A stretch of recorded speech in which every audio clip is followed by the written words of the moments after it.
Hello दोस्तों, कैसे हैं आप सब। मैं सीए गुरु गुप्ता आप सबका स्वागत करता हूं हमारे आज के इस सेशन में। दोस्तों, आज के सेशन में जो हम डिस्कस करने वाले हैं वो है how to write down the case study. Right, okay, case study से रिलेटेड क्वेश्चन आंसर्स जो है उसको कैसे प्रेजेंट करना है, ये जो है डिस्कस करने वाले हैं आज के इस सेशन में। तो बहुत इंपॉर्टेंट सेशन है, राइट। और ये सेशन अगर आप दोस्तों प्रॉपरली देखते हो और उसको अपने दिमाग में फिट रखते हो तो गारंटी के साथ बोलता हूँ कि जो एग्जाम में अगर इस तरीके से केस स्टडी आते हैं तो आपको ये पता चलेगा कि केस स्टडी को कैसे इफेक्टिवली लिखना है, टाइम फ्रेम कितना होना चाहिए, what are the contents must be involve while writing the case study. उसके बाद जो आता है दोस्तों पैराग्राफ कैसा होना चाहिए, हेडिंग कैसा होना चाहिए, राइट। ये सारी जो है डिस्कस करने वाले हैं हम आज के सेशन में। बट मैं अपनी बात रखूं दोस्तों, सबसे पहले मैं आपको ये बता देना चाहता हूं कि बहुत सारे हमारे दोस्त हैं, राइट, स्टूडेंट फ्रेंड्स हैं जो कि मुझसे पूछते हैं कि सर हम जब पढ़ाई करते हैं तो हमें समझ में आता है कि सर ये जो है ये केस स्टडी हमें समझ में आ रही है, ये प्रोविज़न समझ में आ रहा है, सेक्शन समझ में आ रहा है, सेक्शन का एक्सप्लेनेशन समझ में आ रहा है, पर जब हम एग्ज़ाम में जाते हैं ओके या हम केस स्टडी पढ़ते हैं तो हम उस प्रोविज़न्स को सही तरीके से वहाँ पे इस्तेमाल नहीं कर पाते हैं। मतलब क्या होता है कि अगर पर्टिकुलर चीज़ क्वेश्चन में पूछी है तो हमको ये समझ में आ जाता है कि क्वेश्चन यहाँ से आया हुआ है, बट उसमें से कौन सा प्रोविज़न यहाँ पे फिट करना है, उसको कैसे अपने को एनालाइज करके कैसा फाइनल आंसर देना है, यहाँ पे हम कंफ्यूज हो जाते हैं। तो प्लीज़ सर आप इस पे एक वीडियो जो है हमें प्रोवाइड करिए ताकि हमें अंडरस्टैंडिंग करने का मौका मिले, राइट, कि किस तरीके से जो है केस स्टडी को प्रॉपरली प्रेजेंट किया जा सकता है। तो दोस्तों, इन्हीं सारी चीज़ों को दिमाग में रखते हुए आज का ये वीडियो जो है ये मैं शूट कर रहा हूँ, ओके, और आपको जो है प्रोवाइड कर रहा हूँ ताकि आपको जो है इससे बेहतर से बेहतर बेनिफिट नॉलेज जो है वो मिल सके। ओके, तो सबसे पहले मान लो मैं एक एग्जांपल के तौर पे एक केस स्टडी जो है वो मैं चयन कर लेता हूँ। ओके, सो से सपोज मान लो मेरे पास ये केस स्टडी है, ठीक है। ये केस स्टडी जो है ये मई 2022 में आरटीपी में दी गई थी। ओके, तो आज बेसिकली हमारा पर्पस है केस स्टडी को सॉल्व करना, हमारा पर्पस नहीं। आज का पर्पस ये है कि इस केस स्टडी से रिलेटेड जो प्रोविजंस है उसको कैसे जो है वो प्रेजेंट किया जा सके। ओके, नाउ दोस्तों, ये जो क्वेश्चन 11 है, ठीक है, ये बोलता है कि mister Asim is a learn advocate. अब देखो बच्चा यहाँ पे क्या करता है, सबसे पहले वो बच्चा यहाँ से पढ़ना शुरू करता है। मैं सीधा बोलता हूँ कि सबसे पहले आप पढ़ना मत शुरू करो, आप लास्ट में जाके देखो कि ये क्वेश्चन जो है कहाँ से आया हुआ है। आप बस इसका एक्ट दिमाग में रख लो तो आपको यहाँ पे सबसे पहली चीज़ पता चल जाएगी कि क्वेश्चन जो है किस एक्ट से आया हुआ है। अब एक्ट समझ में आ गया तो अब ये देख लो कि कौन सा चैप्टर है जिससे रिलेटेड केस स्टडी पूछा गया। अब चैप्टर समझने के लिए तो अपने को क्या है, थोड़ा बहुत तो पढ़ना पड़ेगा, राइट। यस, तो अपन पढ़ लेते हैं कि भाई इंडियन कॉन्ट्रैक्ट एक्ट में ये बोल रहा है कि एक असीम है, ओके। और अगर आप एक काम और कर सकते हो, आप पढ़ते वक्त ही इसको डायग्रामेटिक प्रेजेंटेशन शुरू कर दो। आप आंसर शीट में जो है रफ नोट्स ऐसा करके एक पेज आप यूज़ कर सकते हैं एज अ रफ, वहाँ पे आप रफ नोट्स आप वहाँ पे हेडिंग डाल देना और ओके जैसे ही लास्ट में जैसे ही पेपर आपका खत्म होता है तो उस पेज को आप स्क्रैच कर देना, राइट। देखो अब इसको पढ़ने का तरीका अगर थोड़ा सा इजी कर लोगे कि एक असीम है, ठीक है, असीम एक एडवोकेट है, उसकी एक कार थी, ऐसे एक फटाक से ड्रॉ कर लेना है, ठीक है। कार है, स्टोलन, चोरी हो गई। ही गेव एन एडवर्टीजमेंट, इसके बाद इसने इसका एडवर्टीजमेंट किया इन न्यूज़ में that he will give the reward of rupees. कितना एडवर्टीजमेंट करता है, बोलता है कि भैया 10,000 का मैं अवार्ड दूंगा, ठीक है। Who will give the information about his car, जो भी व्यक्ति इसकी इंफॉर्मेशन देगा मैं उसको क्या दूंगा, रिवॉर्ड दूंगा। अब जो है बार बार अपने को समझने की जरूरत नहीं, एक बार में पढ़ रहे, एक बार में एक जो इसकी पिक्चर इमेज है वो दिमाग में मेरे फिट हो रही है। Okay, mister Vikram reads the advertise, तो बेसिकली ये बंदा कौन था, मिस्टर विक्रम था, ठीक है। Mister Vikram reads the advertisement and on making some efforts got the stolen car, उसको कार मिल गई एंड उसने जो है असीम को जो है इन्फॉर्म कर दिया। Mister Asim found this car but denied giving reward, but उसने रिवॉर्ड देने से क्या किया, मना कर दिया। Okay, mister Vikram with the words, ये बोलते हुए कि an advertisement in newspaper is just an invitation, okay, invitation to make offer and not an offer. यहां से अपने को क्या समझ में आया कि क्वेश्चन जो आया हुआ है ऑफर एंड एक्सेप्टेंस से आया हुआ है। पिक्चर यहीं पे क्लियर हो जाएगी दोस्तों, और यहां से एक अपने को कॉन्सेप्ट मिल गया, invitation to make offer and not an offer. तो अब मेरी बात समझिएगा, जिसने अच्छे से पढ़ाई की होगी उसको ही ये समझ में आएगा कि ये invitation to make offer and not an offer, ये एक जो है पॉइंट है जो कि ऑफर एंड एक्सेप्टेंस में जो है दिया गया है, राइट। बाकी की सारी चीजें यहाँ पे कहानी है, पर ये जो पॉइंट है invitation to make offer and not an offer, जो ये एक पॉइंट है, इसी पे ये जो है ऑफर एंड एक्सेप्टेंस का एक वैलिड पॉइंट है, जहां पे हमें इसे एक्सप्लेन करना है, इसका मतलब समझना है और इसके मतलब को प्रॉपर तरीके से जो है वो आंसर शीट में लिखना है। तो इसके लिए जरूरी है कि अपने को invitation to make offer, right, and offer, ये दोनों कॉन्सेप्ट के बीच का मतलब जो है वो समझ में आना चाहिए। ये आपकी हो जाएगी एक स्टडी का एफर्ट जो आपने प्रोवाइड करना है अपनी तरफ से। अगर आपने invitation to offer which is differentiating with an offer, इसको अगर अच्छे से पढ़ा है, इसके मर्म को समझा है, राइट, तो फिर इस क्वेश्चन का आंसर देने में आपके लिए आसानी होगी। पर अगर आपने नहीं पढ़ा होगा तो दोस्तों मुझे पक्का यकीन है कि आप यहाँ पे फेकम फाकी करना शुरू करोगे, जिसका आपको मार्क्स मिलने वाला नहीं है, ठीक है। तो अब बात ये आती है कि सर एक तो मुझे समझ में नहीं आ रहा, नहीं समझ में आ रहा तो आप क्वेश्चन स्किप कर दो, फालतू का यहाँ पे लिखने की जरूरत नहीं, क्योंकि आपको मार्क्स मिलने वाले नहीं है। तो अगर आपको कॉन्सेप्ट नहीं आ रहा है समझ में, तो बेहतर है आप इस क्वेश्चन को स्किप कर दें और आगे बढ़ जाएं, राइट। बट अगर आपको कॉन्फिडेंस है कि यस आप ये क्वेश्चन अच्छे से सॉल्व कर सकते हो, तब फिर अपने को कहाँ पे आ जाना है दोस्तों, study part, that is writing part पे, कि हमको इस क्वेश्चन को कैसे प्रेजेंट करना है। आगे बात समझ में, यस। तो यहाँ पे सिंपल से मैंने ये जो डायग्राम बनाया है, यही डायग्राम आपका क्या हो जाएगा, फैक्ट ऑफ द केस हो जाएगा। तो अब यहाँ पे सबसे पहला जो आंसर अपने को प्रेजेंट करना है दोस्तों, तो उस आंसर को, केस स्टडी को जो है हम क्या कर लें, 5 पार्ट में डिवाइड करते हैं। 5 पार्ट में, नंबर 1 पहला पार्ट जो होगा that is fact of the case, दूसरा इशू ऑफ द केस, ठीक है। तीसरा जो हो जाएगा that is provision of law, fourth is analysis. तो एनालिसिस किसको करना है, एनालिसिस करना है फैक्ट ऑफ द केस को प्रोविजन के साथ। आ रहा है बात समझ में, यस। और फिफ्थ हो जाएगा यहां पे final answer,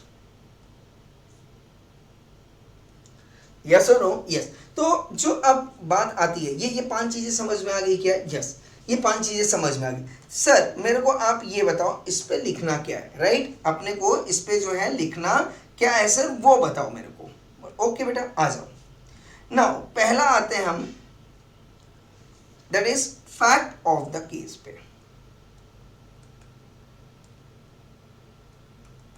fact of the case दोस्तों, आप जो max to max 2 to 3 lines, उससे ज्यादा लिखने की जरूरत नहीं है।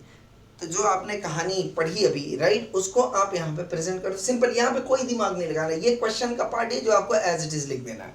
तो फैक्ट ऑफ द केस में क्या लिखना है अपने को, yes, assume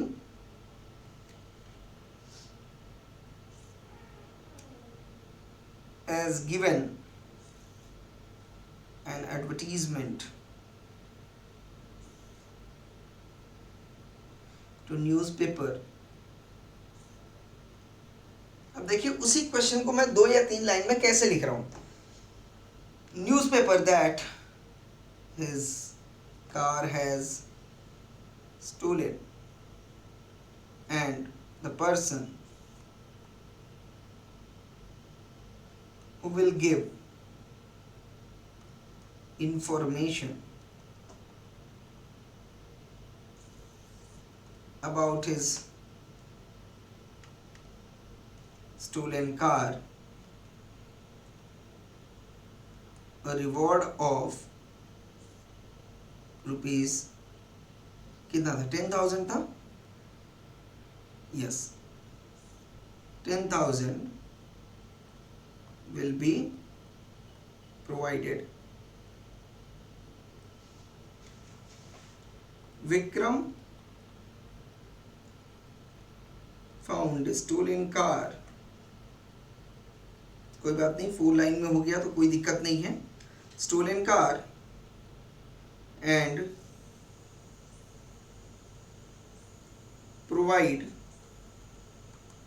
information but Asim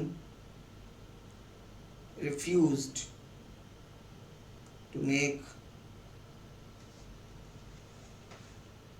give reward to him, saying advertisement is not an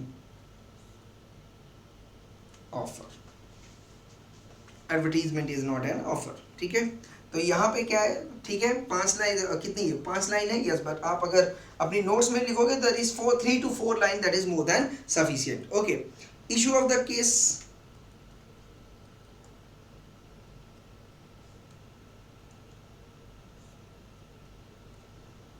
ये है whether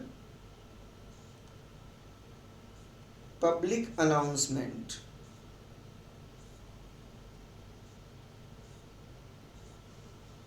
for giving award as a result of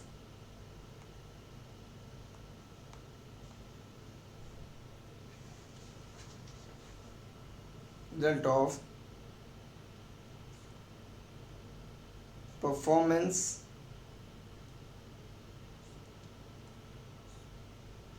of executing performance,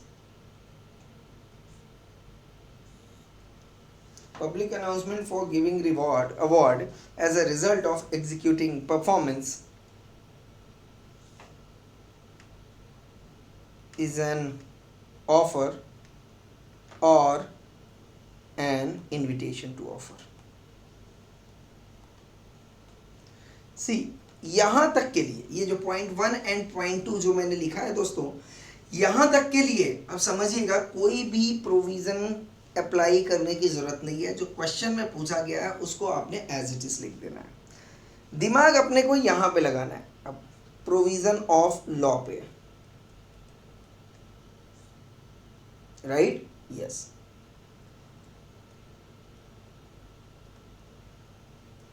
yes.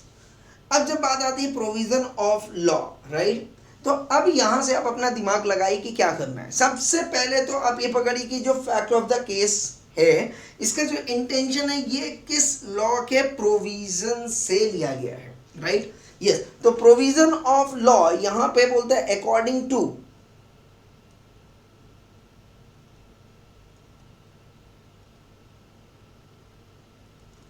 Section. अब यहाँ पे कौन सा सेक्शन अप्लाई होगा, सबसे पहले ये देखिए, अगर आप ये बोलते हैं सर सेक्शन याद नहीं कर सकते या सेक्शन में प्रॉब्लम आ रहा है, राइट, तो मैं आपको ये बोलूँगा कि जब तक आपको, मैं ये नहीं बोल रहा हूँ कि आप सेक्शन की पूरी नंबरिंग याद रखो, बट एटलीस्ट इतना तो याद रखना पड़ेगा ना दोस्तों कि जो प्रोविज़न है कहाँ से आया गया। तो ये जो कहाँ से आया गया है इसको याद रखने के लिए अगर सेक्शन नंबर के थ्रू अगर आप जाओगे तो it would be very convenient to you to remember those provisions which is being applicable, right. तो यहाँ पे अगर मैं बोलूँगा कि सर कंसिडरेशन से रिलेटेड अगर मैंने पढ़ाई की है तो मैं बोलूँगा, एक तो है सेक्शन नंबर 10। सेक्शन 10 बोलता है कि सर अगर वैलिड लॉफुल कंसिडरेशन है तो एग्रीमेंट कॉन्ट्रैक्ट वैलिड कॉन्ट्रैक्ट रहेगा। ओके, बट यहाँ पे एज सच इसकी बात नहीं, क्योंकि यहाँ पे किसकी बात हो रही है दोस्तों, yes, that is invitation to an offer. आ रहा है बात समझ में, यस। अच्छा, अब दूसरी बात आती है कि सर ये जो सेक्शन है ये किसकी बात कर रहा है, या तो ऑफर की बात कर रहा है या तो एक्सेप्टेंस की बात कर रहा है। तो मैं सर ऑफर की बात कर रहा है, तो बहुत बढ़िया। अब ऑफर के लिए ये बोला गया है सर, ऑफर के लिए जो सेक्शन है, राइट, ऑफर के लिए जो सेक्शन है वो कौन सा सेक्शन है, सेक्शन नंबर 2B। क्या बोलता है, 2B एंड 2A। अगर आप याद रखो, 2B बात कर रहा है दोस्तों प्रॉमिस की, और 2B बात कर रहा है प्रॉमिस की, 2A बात कर रहा है प्रपोजल की। यस और नो? यस। तो प्रॉमिस का मतलब अगर दिमाग में रख लो तो बोलता है promise accepted proposal is promise. क्या बोल रहे हैं यहां पे? एक्सेप्टेड प्रपोजल इज प्रॉमिस, बराबर। और प्रपोजल क्या बोलता है? Yes.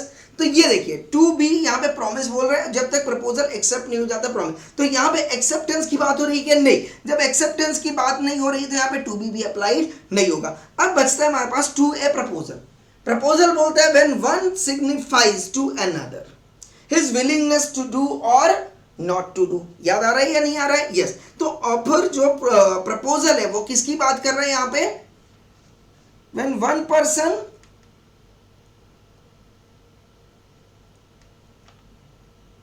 signifies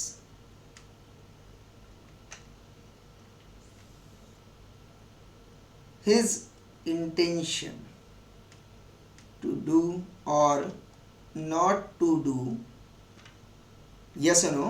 Yes, with an intention to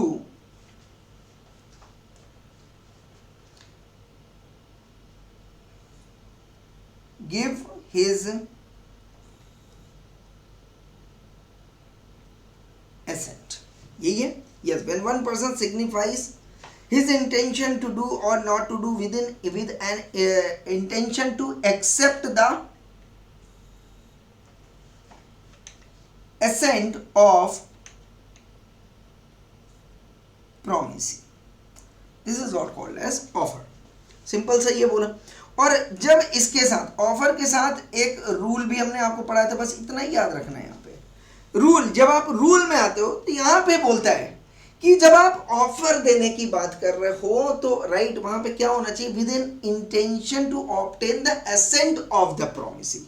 क्या बोल रहे हैं ऑफर में? तो यहां पे जब आपको प्रोविजन ऑफ लॉ लिखना है तो यहां पे आपको उससे रेलेवेंट चीजें लिखनी। किससे रेलेवेंट? जो केस स्टडी में पूछा गया। तो अगर केस स्टडी में पूछा गया है कि whether offer, invitation to offer is equal to offer और डिफरेंशिएटेड फ्रॉम ऑफर, ये आपको बताना पड़ेगा यहां पे कि भैया इस प्रोविजन का मतलब क्या है और इस प्रोविजन, ये प्रोविजन जो है according to the Indian Contract Act क्या बोलता है। जब आप इतनी सी बात करोगे तो यहां से आपको सॉल्यूशन मिलेगा। उस सॉल्यूशन को आपको फैक्ट ऑफ द केस के साथ अप्लाई कर देना है एंड जो भी निष्कर्ष आएगा वो आपको फाइनल आंसर में लिख देना है। That's all. मेरी बात समझ? इसके अलावा कुछ भी नहीं करना है दोस्तों। अब बहुत सारा बच्चा यहाँ पे क्या करता है? गड़बड़ी करता है। कुछ लोग क्या करेंगे कि हाँ साहब पहुंच तो अपन सही जगह गए, बट लिखने का जो तरीका ऐसा होगा कि वो आपकी गाड़ी कहीं और ही धुन पे ले जा रहा है, राइट, जिसका इससे कोई लेना देना नहीं। तो अपने को सबसे पहला काम क्या करना है दोस्तों? प्रोविजन ऑफ लॉ में वो चीजें लिखनी है जो relevant to the case study है। तो relevant to the case study क्या बोला है? तो according to section 2A okay of Indian Contract Act,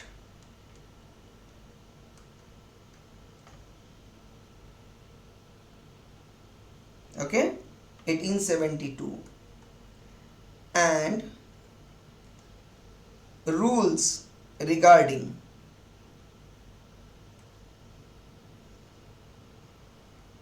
valid offer states that offer or proposal is a assertion given by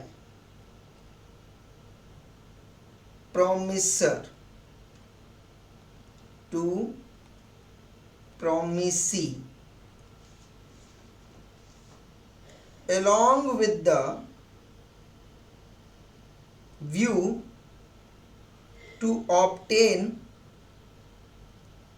his assent,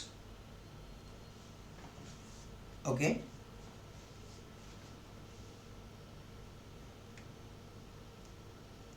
according to, देखो इस line पे मैंने क्या लिख दिया सबसे पहले? That is definition of offer. बस इसके अलावा कुछ लिखना नहीं, क्योंकि यही रेलेवेंट प्रोविजन है। इसके बाद रूल्स में एडवर्टीजमेंट की बात की थी, तो बस उस रूल को आप यहां पे स्पेसिफाई कर दो, according to valid rules, according to rules of valid offer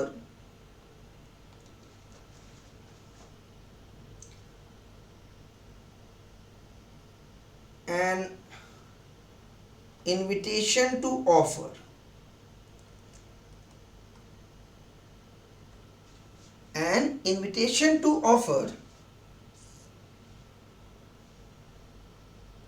is a precedent to offer. That means it is an open invitation to attract overall general public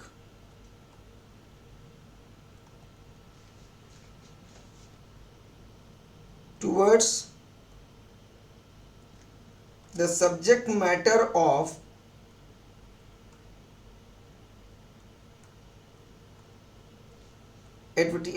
advertisement, so that they can give offer to the person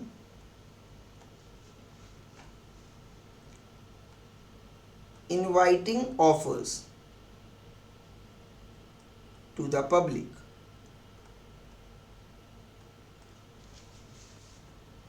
I hope I am clear और not clear? Yes. तो यहां पे मैंने किसकी बात की? यहां पे मैंने बात किया रूल्स रिगार्डिंग वैलिड ऑफर्स. पर क्या मैंने सारे रूल्स लिखे? नहीं, सारे रूल्स नहीं लिखे. जिस रूल की हमें जरूरत थी वो रूल्स हमने लिखे. प्रोविजन ऑफ लॉ ये बोलता है, राइट. अब आते हैं हम एनालिसिस पे. देखो मैंने यहाँ पे एक बहुत बढ़िया बात लिखी है. अगर मेरी बात आपको समझ, ये आप तभी लिख सकते हो जब आपको केस स्टडी समझ में आए. ये क्या बोला है कि an invitation to offer is a precedent. एक ये वर्ड मैंने यूज किया, टू ऑफर. ऑफर के पहले इन्विटेशन टू ऑफर दिया जाता है. मतलब इन्विटेशन टू ऑफर का मतलब क्या हो गया कि पब्लिक को ऑफर के बारे में बताना. पर क्या मैंने यहाँ पे पब्लिक को ऑफर दिया? नहीं. यहाँ पे मैंने सिर्फ पब्लिक को सब्जेक्ट मैटर के बारे में बताया ताकि इंटरेस्टेड पब्लिक जो है वो मुझे ऑफर दे, राइट. और अगर मैं उसके ऑफर को एक्सेप्ट कर लूंगा तो वह एग्रीमेंट बनेगा. पिक्चर क्लियर और नॉट क्लियर? यस. दूसरी बात मैंने क्या की? It is an open invitation to attract overall general public towards the subject matter of the advertisement. मैंने यहाँ पे ऑफर नहीं, यहाँ पे मैंने क्या किया कि भैया आप लोग अट्रैक्ट हो जाओ और जिसको भी ये एडवर्टीजमेंट पसंद आएगा वो ऑफर देगा. आ रहा है बात समझ में? यस और नो? यस. अब मैं एनालिसिस में आता हूं. एनालिसिस में इसने क्या बोला कि mister Asim is a learned advocate. वो एडवोकेट है. His car was stolen from his house. ठीक है. He gave an advertisement in newspaper. अब ये देखो यहाँ पे न्यूज़पेपर में एडवर्टीजमेंट दे रहा है that he will give the reward of ₹10,000 who will give the information about his car. ना ये बोल रहा है कि भैया मैंने एडवर्टीजमेंट दिया कि मैं 10,000 रुपए दूंगा जो मेरे कार की इंफॉर्मेशन मुझे देगा. ओके. और क्या बोल रहे हैं आगे? Mister Vikram reads the advertisement. उसने एडवर्टीजमेंट रीड कर दिया and making some efforts to got the stolen car. उसने कार ढूंढ लिया एंड प्रोवाइड कर दिया. Mister Asim found his car but denied giving reward of ₹10,000. Mister Vikram क्या बोलते हुए? An advertisement in newspaper is just an invitation to make offer and not an offer. अब बताओ यहाँ पे, अब इसको आप कैसे प्रूफ करोगे कि ये इनविटेशन है या ऑफर था? क्या एडवर्टीजमेंट में अगर दिया मैंने, राइट, तो क्या वो इनविटेशन टू ऑफर है या वो ऑफर हो भी सकता है? तो मैंने अपने प्रोविजन ऑफ लॉ में क्या बोला कि वो सारे एडवर्टीजमेंट इनविटेशन टू ऑफर कहलाएंगे जहां पे हमने क्या दिया है? सिर्फ और सिर्फ सब्जेक्ट मैटर को बताया है पब्लिक को अट्रैक्ट करने के लिए, और उसका ऑफर मुझे जब मिलेगा और मैं एक्सेप्ट करूंगा तब जाके वो कॉन्ट्रैक्ट बनेगा. पर इस केस में क्या हुआ? क्या इसने ये एडवर्टीजमेंट दिया था सिर्फ पब्लिक को अट्रैक्ट करने के लिए कि आओ मुझे ऑफर दो? या उसने एडवर्टीजमेंट में ही ऑफर दे दिया था पब्लिक को कि इस मेरे प्रॉमिस को जो भी मैंने आपको वादा किया, जो भी यहाँ पे मैं वादा कर रहा हूं 10,000 रुपए देने का, तो यहाँ पे क्या इसने सिर्फ और सिर्फ इनविटेशन दिया था या उसने ऑफर दे दिया था? ऑफर दे दिया था कि जो भी कार ढूंढ के लाएगा, राइट, मैं उसे 10,000 रुपए दूंगा। तो इस केस में उसने क्या किया, एक्चुअली ऑफर दिया। यहाँ पे इनविटेशन नहीं दिया कि आओ मुझे आके ऑफर दो कि भैया मैं आपकी कार को ढूंढ के लाऊंगा, बताओ कितना दोगे।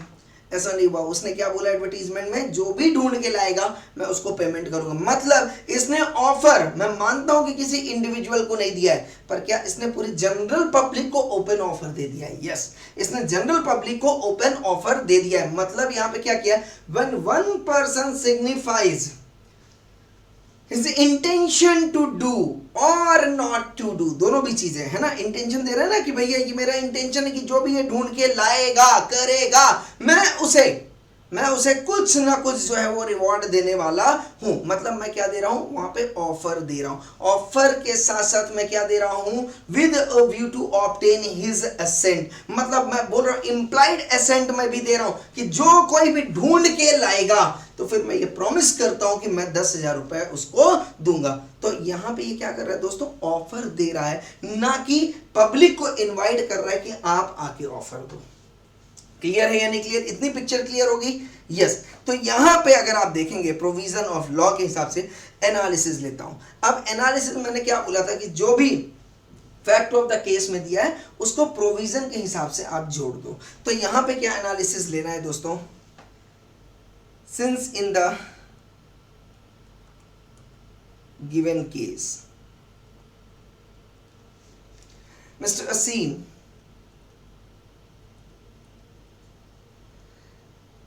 has given his offer to general public that whosoever find out my car or give me information about my car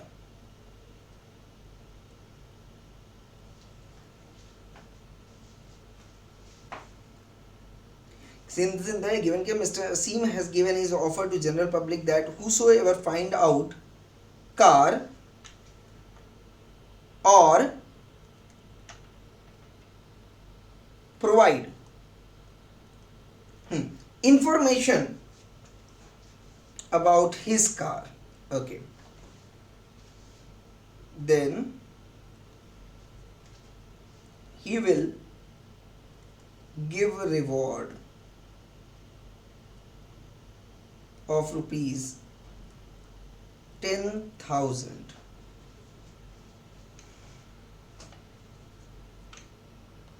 ये आपने फैक्ट ऑफ द केस लिख दिया ना। अब यहां पे क्या कर देने का, according to the section 2A of Indian Contract Act 1872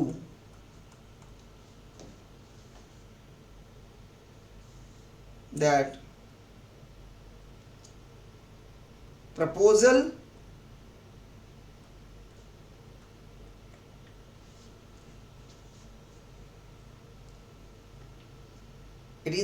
that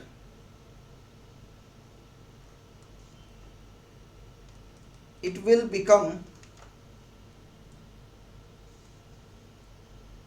an offer when promiser signifies about his intention to do or not to do with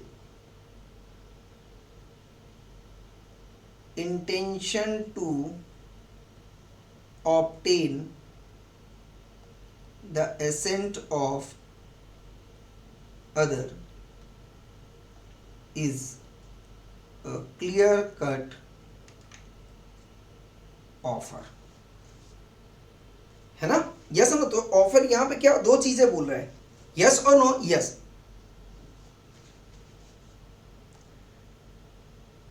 so as mister Asim promised to give reward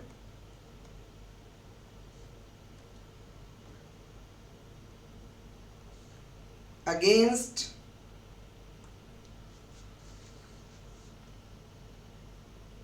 an act performed by person as to providing information about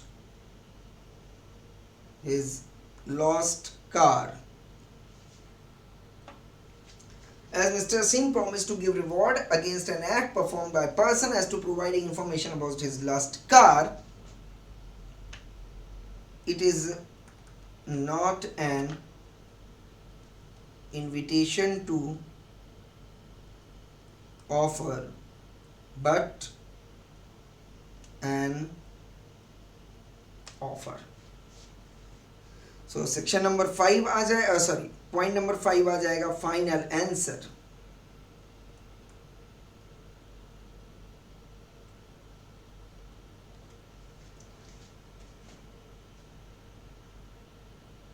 It is an offer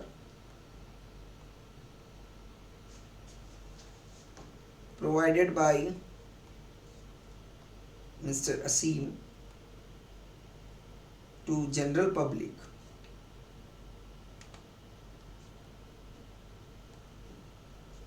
and person perform according to the promise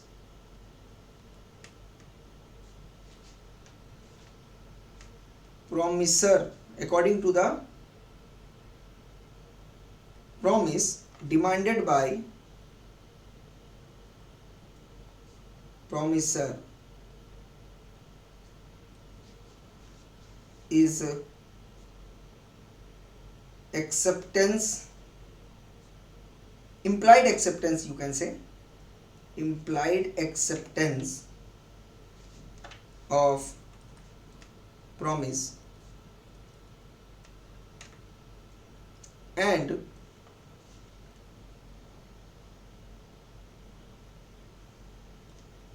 since he has performed his promise,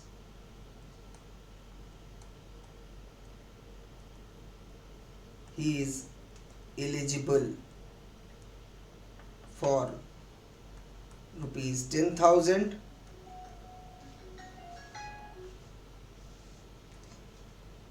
and Mr. Asim has to reward him for his performance.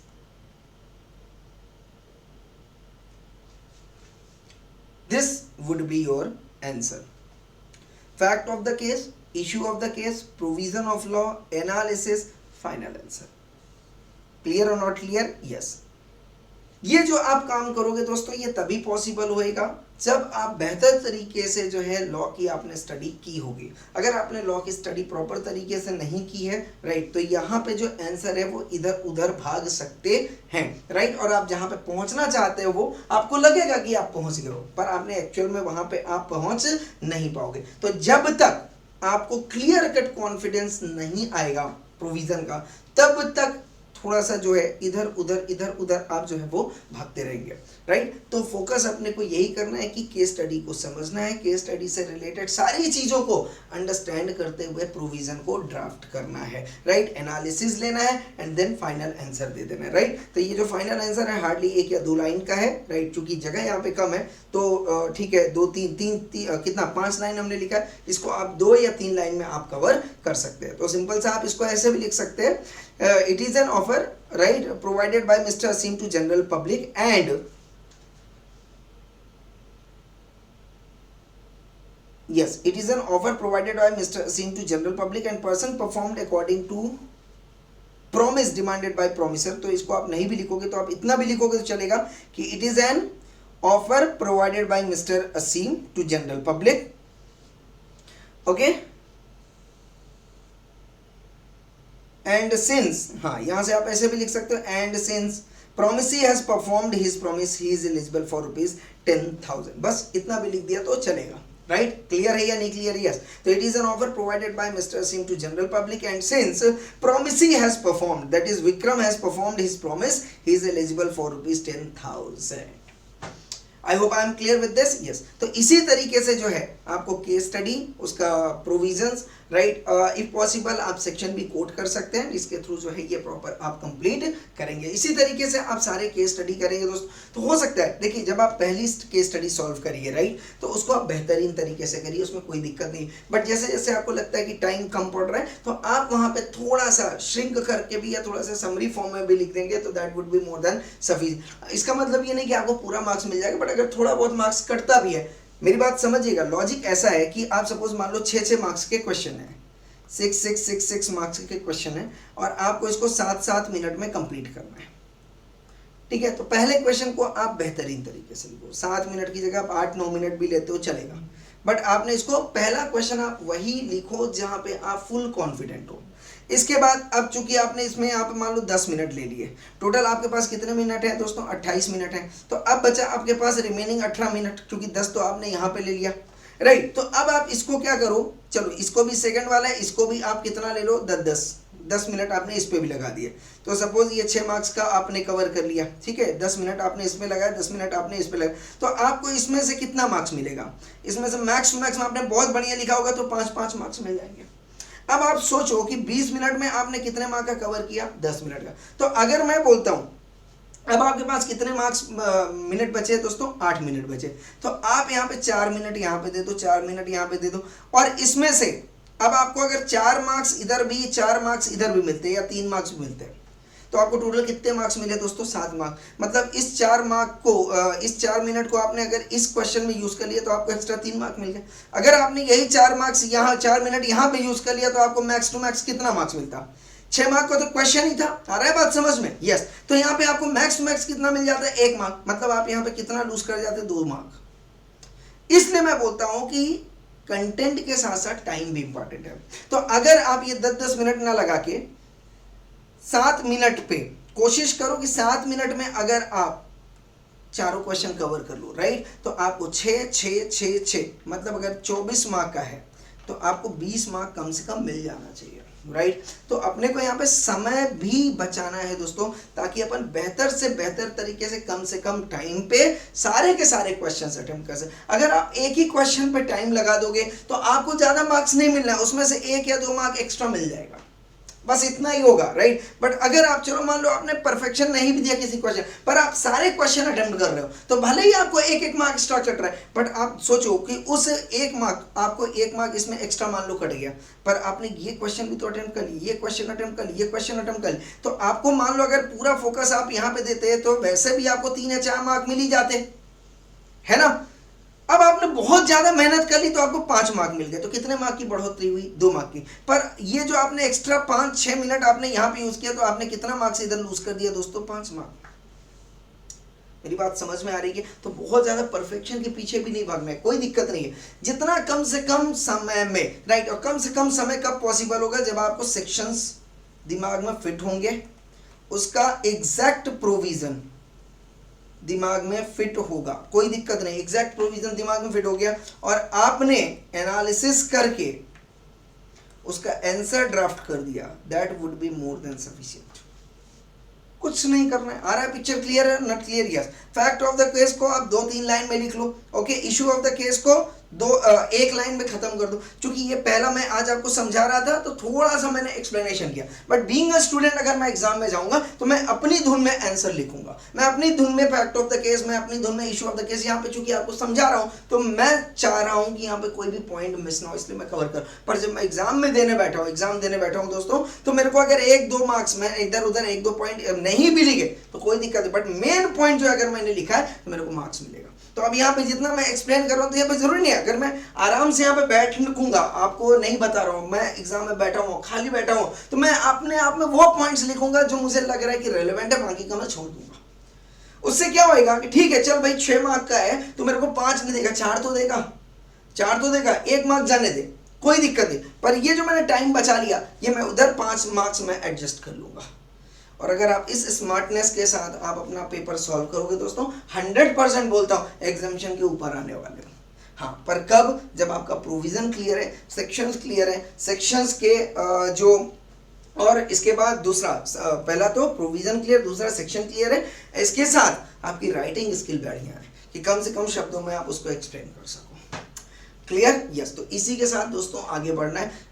Case study याद करने की जरूरत नहीं है, case study हर एक के, अब जैसे ये क्वेश्चन आए तो क्वेश्चन को याद करने की जरूरत नहीं, ये क्वेश्चन में ऐसा एग्जामिनर कुछ भी घुमा सकता है क्वेश्चन में, तो आपको कंफ्यूज कर सकता हो। तो मैं बेहतर यही बोलूंगा कि क्वेश्चन याद करने से अच्छा है आप प्रोविजन दिमाग में रखो। अगर प्रोविजन दिमाग में होगा तो आप क्वेश्चन कैसा भी आए you will be able to solve those question. Clear है दोस्तों? यस। तो इसी के साथ यहीं पे आज की सभा बर्खास्त करते हैं, नेक्स्ट सेशन पे डिस्कस करेंगे नई चीजों के साथ। तब तक इजाजत दें। Thank you so much. Thank you everyone.